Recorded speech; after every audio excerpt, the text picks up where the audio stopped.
this this show has been incredible. This show has been a lot of fun to watch.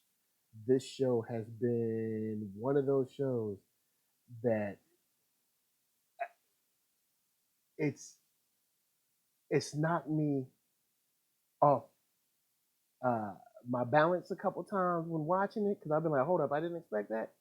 So we gonna get into it in just a second. But of course, welcome and late ill kid at OneYoungsta holding it down, bringing that street geek and nerd. So what is up, my people? Today, oh yeah, coming with another wonderful episode of On Screen Specials. We are breaking down Evil season one. Boy, we gonna have a fun discussion on this one. We gonna we gonna have a good time. Now, before we get started, I have some shout outs to people in the chat. Big shout out to Tamara Brooks. Glad to see you. Also, hashtag Black Girl Magic. Got Lisa up in here. She's busy doing things, but Lady Lisa is here as well. Say hey. They can't hear her, but they can't hear you. But anyway, she here. Also, big shout out to Geek Fine Art, who has done the artist sponsor wall behind me. You can check him out on Instagram, Geek Fine Art. Just regular spell, no crazy letters or numbers or anything like that. And also, of course, a big shout out to all of you guys for joining. It's good to have your sun shiny faces. Hopefully, you enjoyed Evil. All right, because if you didn't, this might not be the place you want to come to. I'll start off with Evil is a show that when I saw the trailer, I thought was a straight ripoff of, you know, a ripoff of kind of like the X Files energy, kind of like Fringe energy. And I was wrong. I was real wrong. I mean, the setup is, you got the true believer and you got the person that doesn't believe, but this show is so different, and the kind of the way it runs is very different as well. And I love a good conspiracy, and this show has conspiracy in spades. Ah man, I am truly I'm impressed. I'll say this: the I was impressed by the storylines. Of course, there's some stuff we're going to get into for fun, but the storylines, the overarching story, the characters, the acting, I dug it all. So, Lisa, the first person I want to talk about is the one. Ah, yes, uh, worst grandma ever. Um, I don't know how bad of a grandma you can be. All right, so grandma, you know who the Cheryl. Cheryl is the grandma, and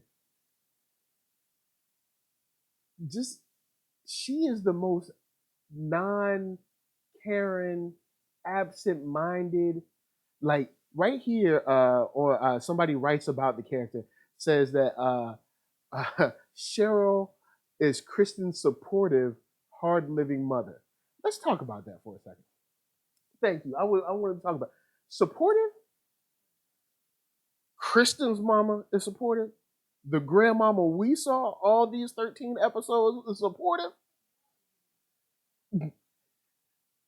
Lady Lisa said her bra isn't even supportive. Oh man. Tamara Brooks says it's one of the best TV shows ever. You know what? I don't know if I'd say ever, but I really like it. It's at least for this year. It started. Well, no, sorry. It actually started. It was last year's show. So of 2019, I'd say it's probably one of my favorite new shows of 2019. Um, yeah, it's solid. So let's get back to Cheryl. All right. First of all, she don't even watch the kids. Like she tried to make that little diss in the finale where she was like, "So I can either watch your kids for free, or I can be with my lover." You ain't watching them. You ain't watching them. You are not watching your kids. They summoned the devil, ran away to a graveyard. True. and and you brought a man that we know cavalierly, I think that's a word, cavalierly talked about sending a young man to jail and getting prison raped like it's nothing into my house after I played you the tape and told you don't bring him here no more. Yeah, it's left him. You left a grown man with little girls in their bedroom together. They all just giggling and frolicking, singing about the devil.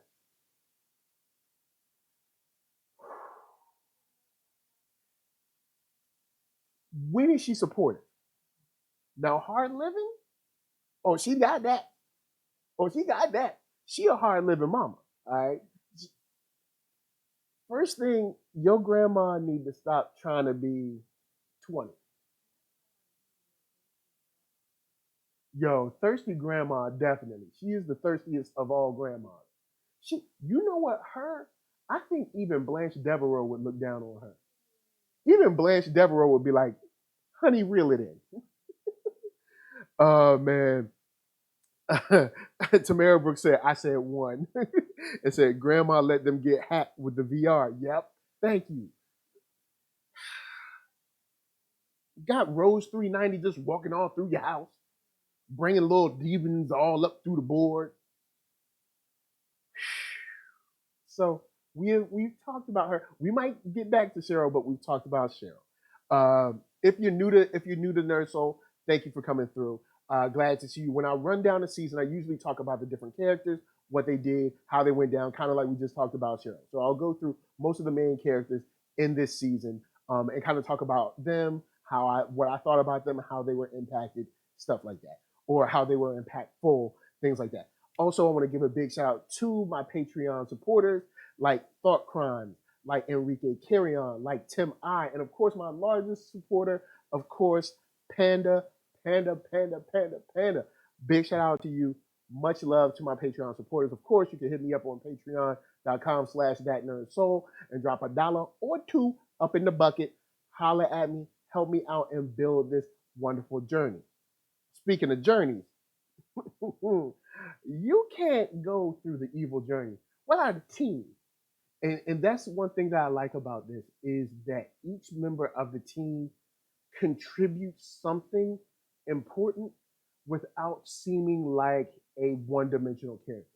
Aasif Mandvi plays I cannot think of his Ben the Magnificent. Um, so he plays Ben, and Aasif Mandvi, you might remember. I want to say he used to be on the Daily Show like way back. But he's cool. He comes through in this. He has his own story arc. You know, he has that girl that he messes with on the Ghostfacer show. I know Ghostfacers is from Supernatural, but it's the same type of show. It's like the ghost. We gonna go find the ghost show. So he messed with the girl on Ghostfacers. He had his own arc. Then of course Mike Colter, Luke Cage himself. We see him come through. He has his issues, but he's still trying to be a priest. He's a priest in training. He has his own arc. Kristen has her own arc. Between David, Ben, and Kristen, I believe that we get a very solid and honest kind of maturation of their relationship.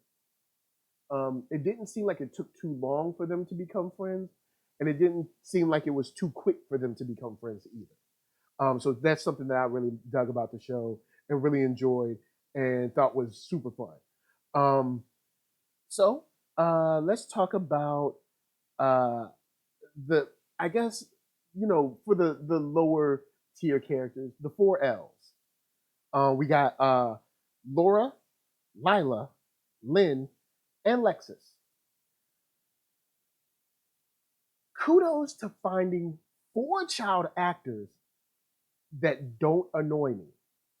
This is like Stranger Things level, because whenever because kids they don't have the skills yet. They're not old enough to know yet. You know what I'm saying? It's like when you watch kids play soccer. They just bunch up and none of them got skills yet. They're too little.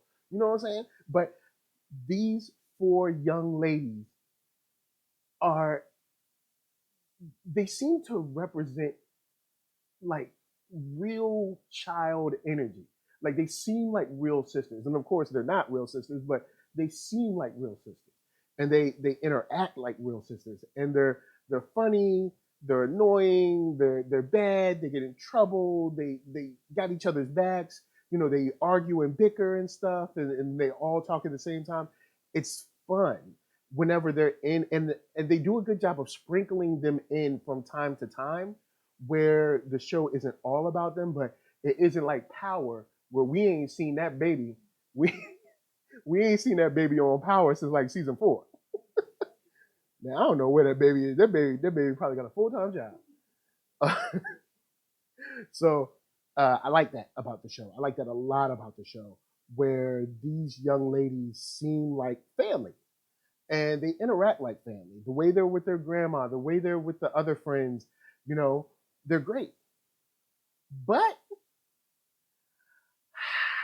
and see, when you get to the last episode, it kind of messes with you.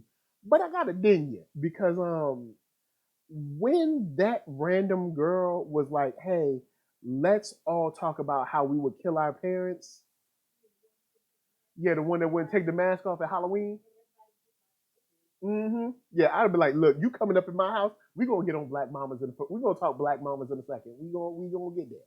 But you know, I had to ding them because you know what I'm saying. One, they let that girl take them, not only take them to the graveyard, but then put one of their sisters in the grave. What? It's four of us and one of you. Yeah, yeah. Don't let nobody take you across the city to go to the grave and put your sister in there. Yeah, I shouldn't. That should be inherent. You know what I'm saying? It should know that. And then when they use the VR, and I think Lila is the youngest, but anyway, got scared, and she was like, her mom Krista had to take the VR off her when she was like, hurry up, change it to bunnies. See, Lynn shouldn't have changed it to bunnies.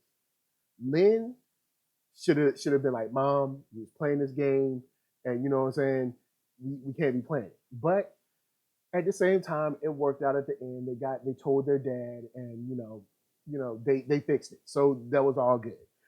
Big shout out to Tamara Brooks, who said they actually get in the grave,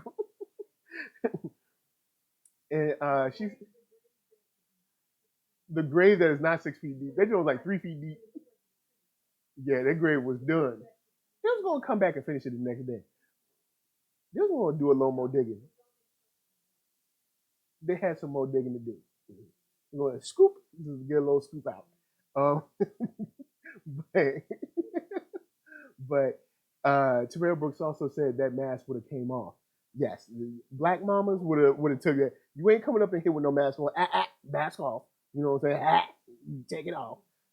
I need to see your face. All right, but the the energy that we get from them is a playful, youthful energy that I think comes off as um I say comes off as pretty authentic and genuine. So I'm down with them. I like them. I like the four L's. They're cool with me. I ain't messing with them. I ain't mad at them no more. Uh, but let me talk about who I am mad at. Andy, Papa Andy, the dad. So Andy is out, um, climbing mountains and stuff, teaching people how to go up, Mount Everest and everything. And it is annoying how much he misses, and then how much he doesn't even seem to like get back in touch with the family when he just comes back like, "Hey guys, I'm back. How you doing?" And it's like, I don't know if you know, but mad stuff is going on. Now, we did talk about Kristen not telling him some stuff. That's true. Okay, a whole lot of stuff she ain't telling, but she ain't telling him a whole lot of stuff.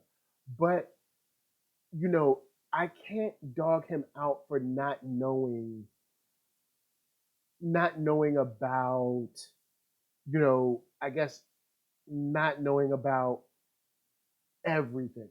But it would have been nice to see him ask about like what well uh when for one thing, Cheryl is sleeping with Leland out in the office or whatever, and she's like, "Don't tell Kristen, blah blah blah." And then he could have dropped some context clues without snitching, without doing a full snitch, and being like, "Yo, what's going on between you and your mom? Like what's going on between you and Cheryl? Like, what's the deal?" And it seemed like y'all ain't vibing. Like it doesn't seem like he picks up on any clues from the house. You know what I'm saying?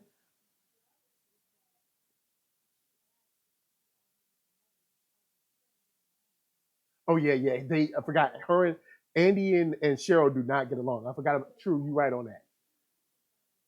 Yeah, I wouldn't have kept no secret. You know what I'm saying? I'd be like, "Psh, I don't know you nothing. I was like, telling all that. You best believe I'm a snitch that. Oh, and speaking of snitching, remember when she told the girl Lexus to hit the other girl with the rock, and then came back and said that she ain't telling her to hit her with the rock? It was like, man, grandma be lying. Ooh, grandma be lying. And be telling people all family business. Telling Leland what the gift and everything. Don't be telling nobody else. And you know how I feel about this dude. Man, look, yo, grandma is you know what? If it wasn't for the grandma, a lot of Leland's plans would not have worked. Now, I mean, he might have been working some devil charm on her. I don't know. You know what I'm saying? He may have done that. Plus, because he gave her the devil D. You know what I'm saying? Because it's all the flames. I'm just saying, yeah, it's all the flames. But Cheryl just upset me on that. But back, yeah, worst grandma ever. And she need to hold that joint. She need the t-shirt, the mug, and the hat. But Andy just didn't pick up on any of the clues. Now, I do like the fact that when you put on the VR headset, he helped them through the game instead of kind of like pushing it off like, oh, that's some dumb kid stuff. So I do like that. But it just seemed like he wasn't in tune with what was going on in the house. And it's like, these are your kids. These are your kids, not mine. You know what I'm saying? These are your kids. Um, yeah, yeah, they're definitely living. Him and his wife are definitely living two different lives. At this point because he's gone so much that you got your wife looking at the chocolate. You know what I'm saying? Walking all through this house, but we ain't getting that yet. But I did want to touch on Andy because Andy is somebody that I think could have made a difference, similar to when you were talking about Kristen didn't tell him anything. And when he came home, Kristen could have been like, yo, there's this guy Leland, he's been threatening me, you know what I'm saying, or played him the tape and be like, yo, this dude, when dude came, well, oh no, he already went to Colorado when he came by the house. So I can't be mad at that. But, she didn't tell her husband things that I would tell my wife or I would expect my wife to tell me. You know what I'm saying? So, with that, I wanted to talk about the Dr. Kurt Boggs, who is Kristen's therapist. Another great casting. What is it? Kurt Fuller, who like just like sprinkles. You know what I'm saying? Just sprinkles in there. He's not in every episode, but when he comes in, he provides that kind of look of objective, slight skepticism, but he doesn't stand in their way. You know what I'm saying? And I think he's one of those firm but fair characters that I can get down with. That I enjoy seeing how he operates, especially his kind of outside looking in situation. So I dug that as well, and he was an awesome character from end to end when he started out just dealing with Kristen, and then also on to when the lady was getting the exorcism of the womb. He was like, "Yo, look, hey, if she wants this, like, yo, let's try it." You know what I'm saying? He's like, "Yo, I'm here for results, and I saw the results before my eyes, so I can't hate on those." And I like that. I like the fact that he didn't just poo poo the idea. He was like, "All right, look." let's see what else we could get. You know what I'm saying? So I thought that was cool. So yeah, Dr. Bob's was dope. I do think it was interesting how easily his file cabinet was hacked or stolen from, but we know there's a vast conspiracy, which I will get to in a second. But I did want to give a big shout out to, of course, all the folks that I ride with, listen to, all that stuff. Like Blurdish, check them out. Thought Crimes, check them out. For All Nerds, the Blurred Girl, check out Black Tribbles doing their thing. You got Nerds of Color holding it down. There's a ton of dope people out there dropping hotness, and you should definitely check them out. There's some cool stuff out there that's definitely worth peeping them out with them eyes. And a big shout out to 133 Art and Dream Fury Comics for Changa reaching its goal for its Kickstarter, and for Crescent City Monsters reaching its goal for its Kickstarter. So much big love to you guys. Glad y'all did y'all thing. Tamara Brooks said, "LOL at the Double D." That's right. You got that Double D, boy. Change your mind. You're gonna have you telling on your own daughter. You know what I'm saying? Putting her in danger. You done set the whole bedroom on fire. Man, boy, don't even get me started. So back to the idea of the conspiracy, which I really dig, is that there are 60 demons that we know of. All right, so there's 60 demons that are out, kind of about, and they're organized, and we know this. But then the evil affiliates, I guess you could say, like people that aren't possessed, but are still working with the demons, either because of something that they're getting, or they're evil already, like they already evil, they like already killing people, they just ain't demons.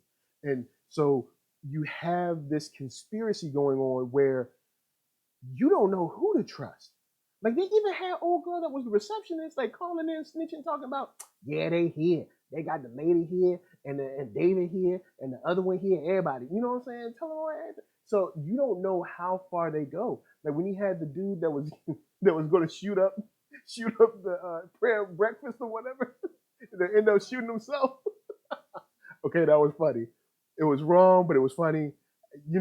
I kind of felt bad for him because he was manipulated into that. But I'm also glad that he killed himself and not a whole bunch of other people. But if only that had happened in real life. But uh, you see this crazy, like I guess spider web interconnected network of just evil people, and you don't know who to trust. Like he brought in the dude to help him learn how to shoot, and he said he's one of the 59 people I trust. So it's like, okay, we back around to the 60 number again. You know what I'm saying? And with the 3 stars and the whole thing with between the shops or the RSM facility, which is a crazy long game between New York, Chicago, and DC, which is enough at least for 2 or 3 more seasons.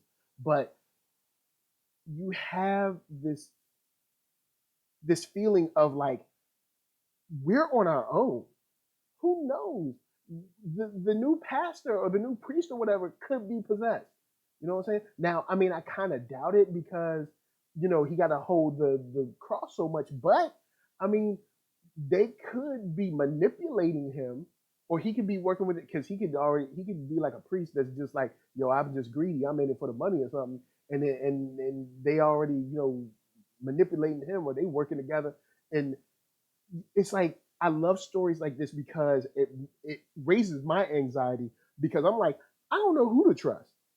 You know what I'm saying? Besides everybody that's in the room, and we'll get to the end with Kristen, but besides the people in the room, aka Ben, David, Kristen, I don't know who else to trust. I can't. Who? We can't even really trust Kristen's detective friend like that. I mean, do we know her like that? You know what I'm saying? So I love that idea of just this vast conspiracy that's been going on for who knows how long, because of the whole parable with sowing weeds among the wheat, and seeing how they're corrupting the mind before the mind is even able to develop. and corrupting the spirit before the spirit is able to really develop.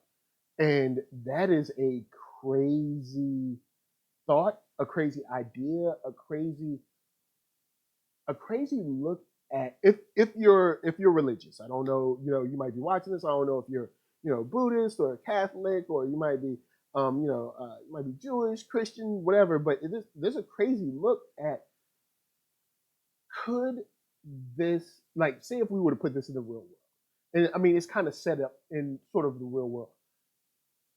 Can something like that happen when the spirit is so pure, I mean, at that age? Or is it one of those things where, even though at that age the spirit is pure, it's also extremely vulnerable? You know what I'm saying? So that's something that it's just been rolling around in my mind as an interesting story device and unique story thread to throw in there, and also show how long of a game they're playing.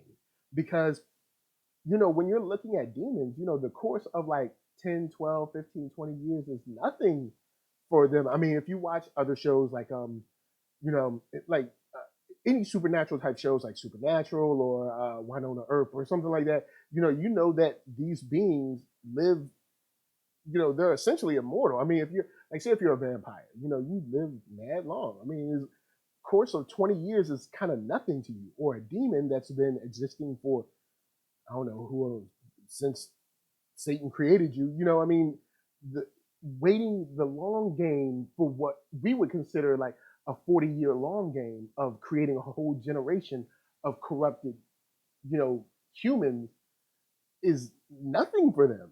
40 years is like, we can do that. That's a milk run for us. You know what I'm saying? So I love that idea and how they bring that in, and how just scary it is when you think about, like, yo, you could be in the room with someone who's working with Leland or whoever, and you have no idea who to trust.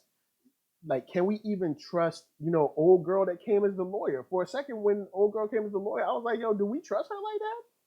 Like, I mean, we know it's 60 other, or not 60 other, 59 other demons out there. Are we sure we know this girl like that? You know what I'm saying? Now, I mean, of course, it turned out she cool as far as we know for now, but it gives you that anxiety while watching it. Like, yo, who we don't know who to trust, and I love that about this story, and it's written in a very fun way. Now, speaking of how it's written in a way where I think this could only happen with white moms. A lot of this stuff, not all the stuff, but a lot of this stuff. So I want to get into our trio: Ben, David, and Kristen. I'll talk about Ben first.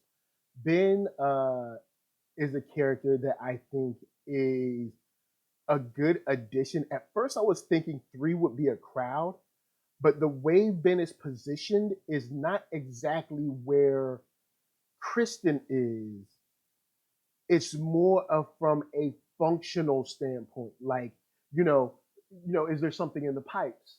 Is there something, like, he's more of a functional or physical standpoint? Like, is this being done with effects or computers or something? And so he fits in perfectly. And his charisma and their chemistry on set is awesome. And seeing him even change, because he was trying to figure out the frames on the girl that died and came back. Um, he was trying to figure out those frames, and we was talking to old girl from Ghostfaces, the one that got the sister grafted on her arm.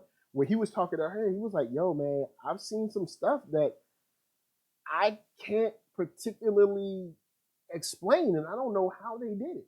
And I've gone over this footage and over this footage, and seen even his art go from someone who's like, this is all hogwash, to like fighting for that exorcism in the womb, bringing up the infestation piece, of the different types of I guess possessions, is great, man. And Ben, we just the small growth that I mean the little bit of growth that we've seen in these 13 episodes, I'm very interested to see where he goes, and what happens to him or either his family, because we saw that moment with him and his sister, and that baby, which leads you to believe that maybe sister might have had an abortion or something back in the day, and like nobody really knows about it.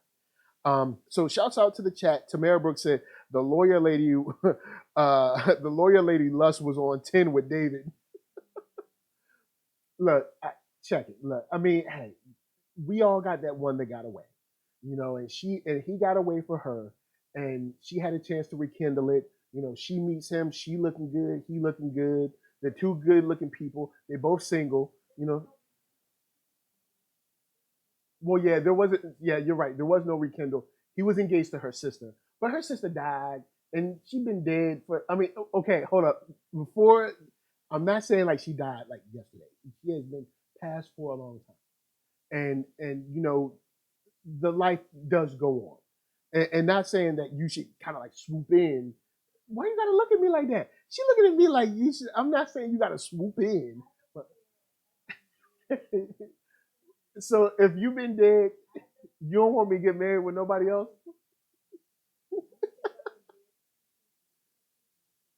Lisa said she don't care if she's been dead for 2 centuries. I don't need to sleep with her sister, which I feel where you coming from. I'm just saying it's for them on TV. You know what I'm saying? For them on TV, he didn't mean to.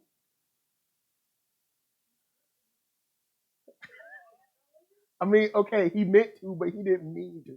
Like in his mind, he didn't wake up that morning like, "Yo, I'm gonna hit this." You know what I'm saying? It happened, man.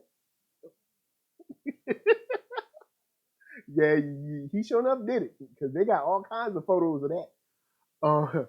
But then to talk about David, keep it on David. Um, I like how we see a man who's been without faith, has got faith, has struggled with his faith, and seems to be in the course of losing and gaining throughout this season, with moments with his father, with moments with his ex fiance sister, with moments with the initial priest and with the new priest, and then quiet moments between himself and Kristen and himself and Ben, and even alone, where he's, of course, trying to get the visions back, trying to figure out who he is, what he's doing, where he's going, those kind of things. And I love to see someone or the way it's written deal with a struggle like that and still be able to maintain who they are for themselves and those around them. Tamara Brooks said, "No, you single forever." Your butt is just single. You single forever. So I do like that. I like that we have a a look at a man that's trying. He's trying. He cares. He seems to care about people. He cares about his faith, and he's not faking the funk. He's out there doing his best to do what he feels God would have him to do, which is serving people, helping them free themselves under the oppression of evil or the evil spirit or whatever it might be. Um, so it just comes off dope. Like seeing the way he struggled in the in the hospital, seeing how he struggled with the young lady in the basement, trying to get her to not kill, shows that he really cares about people and he really wants them to not get caught up in our lower nature of just being completely selfish or completely barbaric or completely antagonistic. That we can use like restraint or discipline to kind of help ourselves through these moments, prayer, faith, things like that. And seeing that he doesn't give up, that even though he's struggling, he's definitely always trying to move forward. Of course, Luke Cage always forward. So I love that. Big shout out to Thomas D in the house. uh Tamara Brooks said David's daddy loved the ladies. Oh yes, he did. And he's still loving the ladies. um Thomas D said, up in the house, what up, what up? Nice to see you. Nice to see you stop through. Everybody that's in there, big shout out to y'all. I see some of you guys are watching. Y'all might not be in the chat, but thank you for watching. Anyway, go to hit that thumbs up. Now you can hit that thumbs down, but I'm gonna send Leland Townsend after you, and you don't want that. All right? You know what I'm saying? This ain't personal interest. This is evil. Leland Townsend is not good. So I do want to talk about Leland Townsend now. Wow. Manipulative, long game, well acted. Um, yeah, I never thought he was creepy in person. In this, he creepy. I just thought he was more of kind of like that techie weakling guy. But in this, oh, he's it's weird. He's creepy in this, and he's scary in this as well. He's very scary. Like the moment when he was talking about the young kid sending him to jail, when he rolled up on the boy before he started manipulating him to do things to the girl. He's genuinely like off center, off balance, scary kind of thing, and I like that about him. Well, yeah, he is. No, he's a demon. He's definitely a demon. So, well, yes, he is a co-worker for the devil. If the devil had an organizational structure, he has a cubicle. He has a demon cubicle. Like, hello, good evening, and thank you for calling hell. How may I assist you with excellent customer service? Oh, no problem. I'll put you through online too. Thank you. Uh, but Leland comes in and he has this unassuming nature of this small guy with glasses. And then when you get in these close moments with him, he is deadly. And wow, I really love to see him on screen. Big shout out to Tamara Brooks said, Thomas, I became a fan when NERDSoul talked about American Gods. Oh, word. Well, thank you. Thank you. Big shout out. Thomas D said, oh no, that creep. Hopefully he wasn't like the clown of It. You know what? He does have kind of like a clown of It kind of. I know you don't want to watch. I had to watch part 2 by myself. I know. Yeah. All by myself. But Big shout. Yes, Tamara, I'm about to get on that. Leland is Jake the Flake. So we get this whole season of Leland being like this scary dude. And he's like weird and he's small, but like nobody knows how evil he is and blah blah blah. And then Kristen is like, I'm so tired of hearing your mouth. And then she goes down. She's like, your real name's Clarence. And Clarence had a real good marriage. No, I'm just playing. I'm just playing. A little 8 Mile love for y'all. But she was like, Jake, I know who you is. Your first wife couldn't get it up. Your second wife, you need to give money for that. And you used to play tuba on the 3rd chair. You ain't been nobody your whole life. And if the devil wanted somebody, he would have wanted somebody better than you. And that was, man, that whole thing was beautiful the way she laid him out. Oh yeah.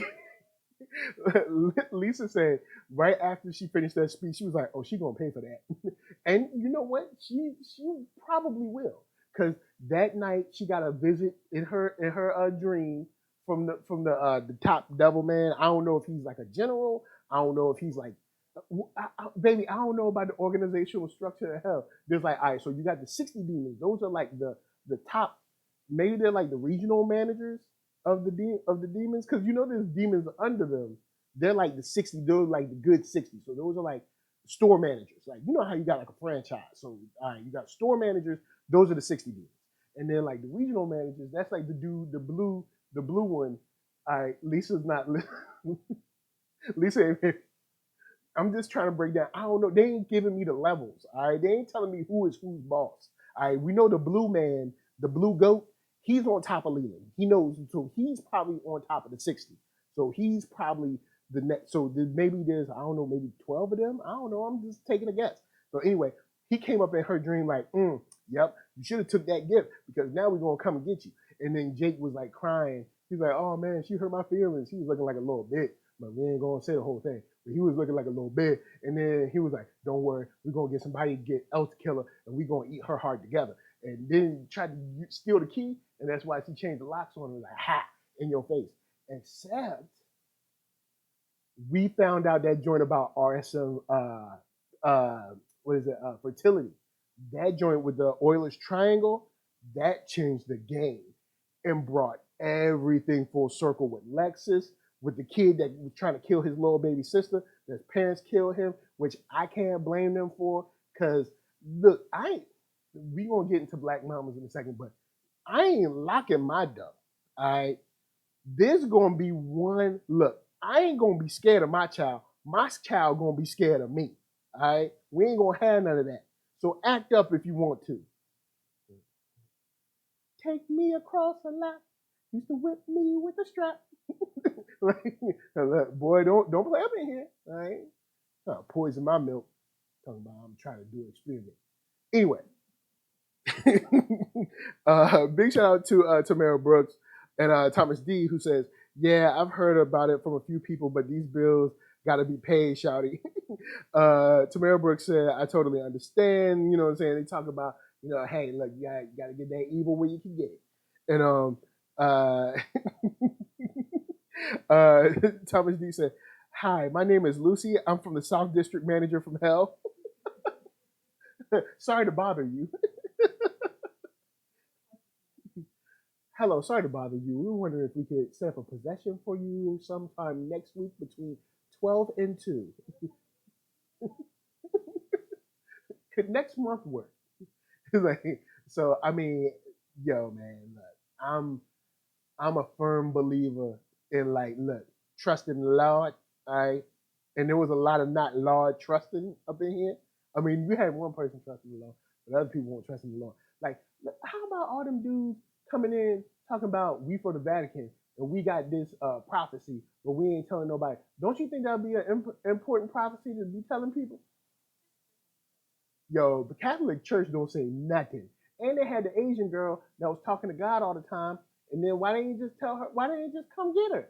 Why didn't you just be like, "Yo, God, tell us what's up"? Because it won't like he won't give her answers.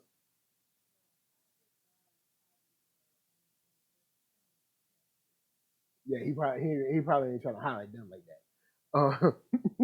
that. Thomas D said, "I think some of my old managers work for Satan because they were full of hellfire and brimstone." You know what? This show be having you look at people sideways. They'll be like, "What you do when you get home? You got any symbols drawn up on your floorboards, or floorboards and scores the core boards?" But anyway, with that said, I love this show wholeheartedly. I really dig it. I'm into it. I'm ready to see more. What I wanted to talk about is I'll end off with, of course, the final scene of this season, which made me mad because there wasn't any more. And that's when the show is good. When you're like, hold up, what? Y'all ain't gonna leave me like this. When, of course, Kristen holds the rosary because, I guess she's thinking about, like, yo, I need to get back to God. You know what I'm saying? Look, don't make God bring you back to church. All right. So anyway, she's like, I need to get back to God. She pulled out a rosary and she put it in her hand, and her hand burned up. And it was like, oh snap. And then it just cut. It was like, good night. And I was like, oh. So question is this: can she be possessed without knowing it? Or was that a dream? Like, because we didn't know, because this just at the end, they were like, good night. That's all, folks. So I don't know if that was a dream. I don't know if she's possessed without knowing it. Like, maybe she's a sleeper agent for hell. I don't know. And of course, I haven't read anything else because I don't want to spoil myself before doing this review. But after this, I'll go and read up all I can. I don't know if it's based on other novels or something like that, but I like it. I like it a lot. And I can't wait till the next season, man. This went from a show that I thought would be a X-Files knockoff to something that I'm like, yo, I know y'all ain't leave us hanging like that. So I'm gonna put it to you in the chat so we can talk a little bit before we bounce. But was she dreaming, or is she like, possessed and just don't know it? And how can she be possessed without knowing it? unless I don't know, or unless she was one of them fertilizer babies too. Maybe she wasn't, didn't know she was a fertilizer baby. So I'm just saying, I'm welcome to all theories right now. Tamara Brooks said Vatican trying to run religion like Suge Knight run Death Row Records. Yo, you know what? That's actually not too far from the truth. Big shout out to Thomas D. Said, yeah, James, this is Beelzebub from Hell Inc.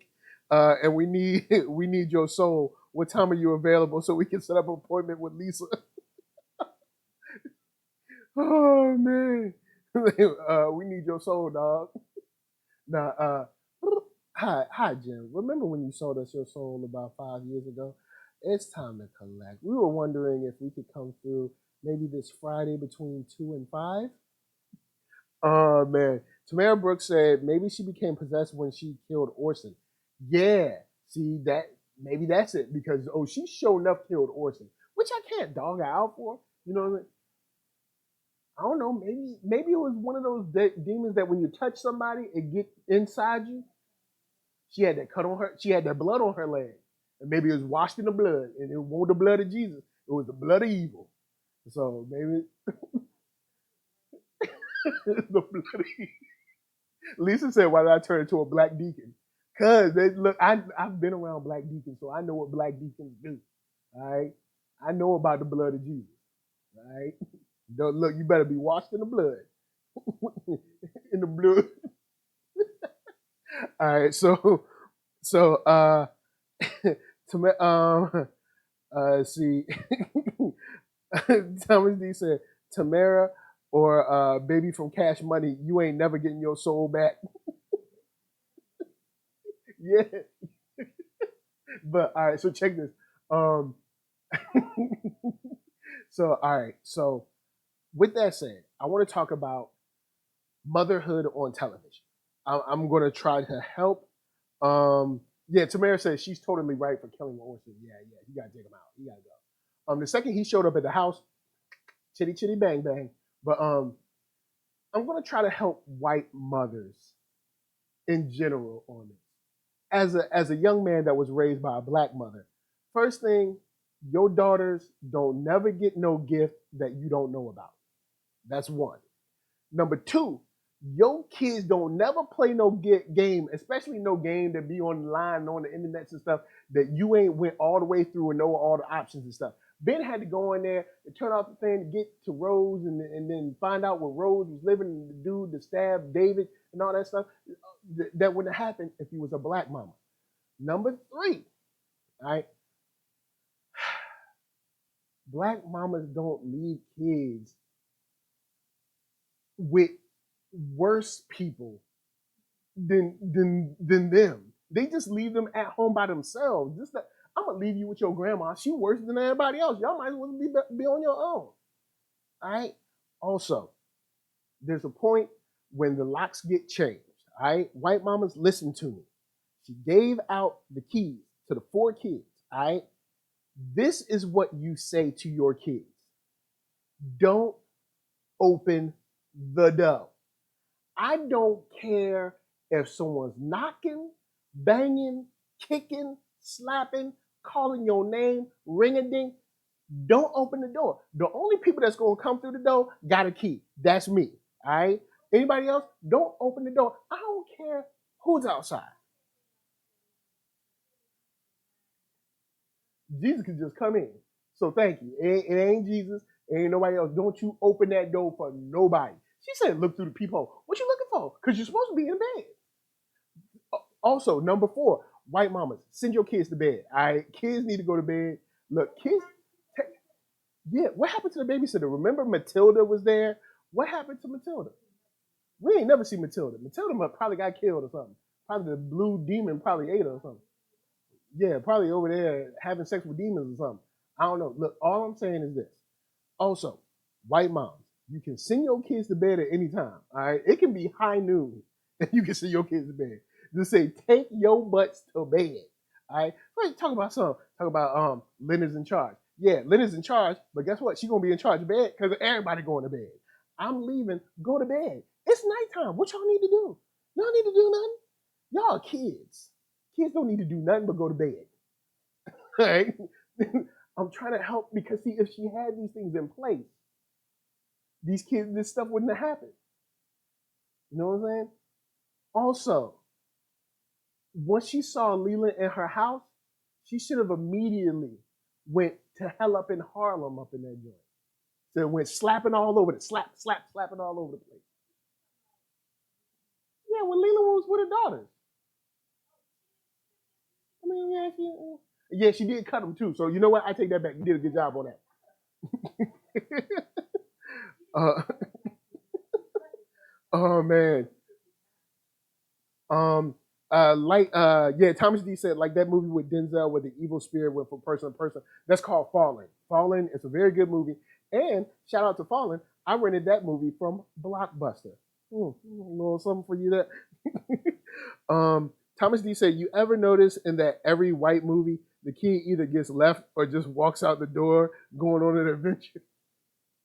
Yo, white house security be like on zero. Yeah, that's true. They don't fear their parents like that. Yeah, because you saw like the white family had their doors locked and they were scared of Timmy or whatever his name was. Yeah, because I'd be scared that my mom will pop up and just slap me for no reason. Like I true story. This is what don't happen. I remember being in school and I was cutting up. Oh, cutting up for show. I was balling up in there, giggling, laughing, talking during class. I happened to look up and my mama was standing in the doorway of the classroom. I almost died because I because I didn't know how long she had been there, and my mom hit me with one of these numbers. Whoo! See, that's what I'm trying to help y'all. Because then when possessions happen, you won't have to worry about it. You won't have to worry about girls singing little Christmas songs and stabbing themselves in the ear. Why? Because you have set the tone in the house. Also, another problem is because you're atheist. See, when you if you was a black mama, when you bought that house, you would have went down and anointed every wall in that house. Boom. Then Rose 90, when it Rose 390 wouldn't be because you would have anointed all them walls. All them walls would have had the oil, the olive oil, and the blessing of the Lord. Now, you can laugh if you want, but it wouldn't be able to get in there. I'm just saying, because black mama's going to pray. All right? I'm just saying, they're going to pray. All right? Well, not all of them, but a lot of them going to pray. All right, so Thomas D said, white kid, F you, mom. That's why dad left you. Me. Oh, snap. He about to die. Oh, man. Cuz, like, if they would have went to play the scary girl game, the Rose 390 would have came in and would have been like, oh, snap, I can't be up in here. It would have been like remember when Vampire in Brooklyn, when he walked in the church and he started burning up? That's what happened to 390. Rose 390 would have came in and be like, oh, snap, I can't be in this house because there's too much prayer in here. All right, it's too much prayer. She would have had to bounce. She would have been like, up, session over, click up, log out. Because she, I'm trying to help you. I'm trying to help me help you. So you don't have to be like Kristen. All right? And then if that was the case, Kristen grandmama wouldn't have been like this. Because Kristen mama would have listened to that tape that Kristen played and be like, oh, I ain't messing with that fool no more. Like, not with my child. So look, I'm gonna just leave y'all with that. That's some knowledge for y'all. Y'all can take it and use it as you will. Remember, kids can go to bed anytime. All right.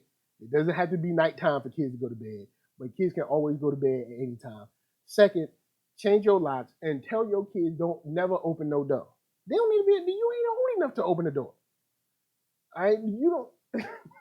Don't open no door you don't own. How about that? How about that? You do in this house. How about what you can do is go to bed. What you can do is go to bed. Mom, we ain't have dinner yet. That's why you going to bed because you ain't had no dinner. Go to bed. You wouldn't be hungry. You wouldn't be hungry if you was asleep. So that's all I'm saying. I'm trying to help y'all out. Then y'all wouldn't have these problems. But guys, holler at me. I'm gonna holler at you down in them comments. let's talk about Evil. Love the show. Enjoyed it. This finale had me tripping. I really want to see where they take this thing. And I don't know how they stop these guys. I mean, I did come up with the idea of a, a precisely timed bombing of all of the buildings in Washington, D.C., Chicago, and New York, but that doesn't really work because, of course, with a network that I'm sure demons have with, I guess demons have tons of money. So they just create another corporation somewhere else. So we have to do like maybe a mass exorcism or something. I don't know. I don't know how to fix it. I'm just saying I'm on the case and I'll figure it out before the next season starts. I'll have a full game plan for you ready. So big shout out, big shout out to Thomas D in the chat. Big shout out to Tamara Brooks. Thank you, Lady Lisa, for helping me out during the show.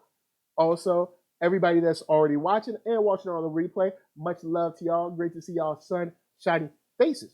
And of course, until next time, of course, hit that thumbs up. You know what I'm saying? Put down a little comment, share this to your folks, and holla at your boy, NERD, SOUL, Facebook, Instagram, Twitter, Spotify, podcast, iHeartRadio, all kinds of stuff. You can find me everywhere. So if you don't want to look at me, you can listen to me. If you don't want to listen to me, then do this. Just go to YouTube, turn on another tab, and just mute it. So you still support your boy, and then you ain't got to look or listen. You'll still be good. So, guys, until next time, stay real, and we out. And we out. And we out. Oh, and we out. Peace. And we out. And we out. And we out. Come on. Yeah. And we out. Yeah. And we out. Oh, come on. And don't stop doing. And we out. Oh, and don't stop. Come on. And we out. Oh, and don't stop. I said. And we out. And we out. Come on. I put peace. Peace. We out. I put peace. Peace. We out. I put peace. Peace. Come on. Come on. But yeah, for real, y'all. Be easy. Peace.